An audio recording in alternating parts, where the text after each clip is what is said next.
Hello দর্শক, আসসালামু আলাইকুম। আশা করি সকলে ভালো আছেন। তো দর্শক, দেখতে পাচ্ছেন আমাদের চাষের জমিতে আমরা কিভাবে সরিষাগুলো চাষ করে থাকি। তো বন্ধুরা, সরিষাগুলো চাষ করে আপনারাও ভালো ধরনের লাভবান হতে পারবেন। তো বন্ধুরা, এই সরিষাগুলো চাষ করে অনেক কৃষক ভাইয়েরা কিংবা আমরাও কিন্তু ভালো ধরনের লাভবান হয়েছি।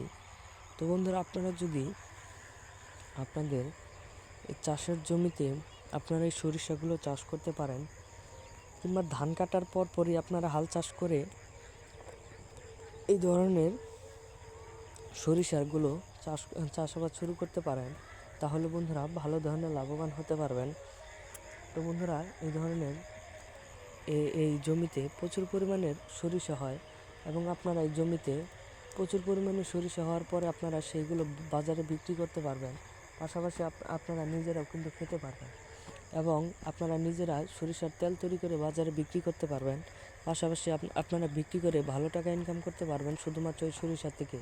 তো বন্ধুরা, সরিষা থেকে প্রচুর পরিমাণের টাকা ইনকাম করা যায়। তো বন্ধুরা, এটা হয়তো সকলেই চাষ করে থাকে এবং আমাদের পুরো জমিতে কিন্তু আমরা এইগুলো চাষ করেছি। তো বন্ধুরা, সরিষাগুলো চাষ করে আমরা ভালো ধরনের লাভবান হয়েছি। তো বন্ধুরা, আমাদের ভিডিওটি ভালো লাগলে অবশ্যই চ্যানেলটি সাবস্ক্রাইব করে দিবেন। ধন্যবাদ সকলকে, সকলে ভালো থাকবেন। আসসালামু আলাইকুম।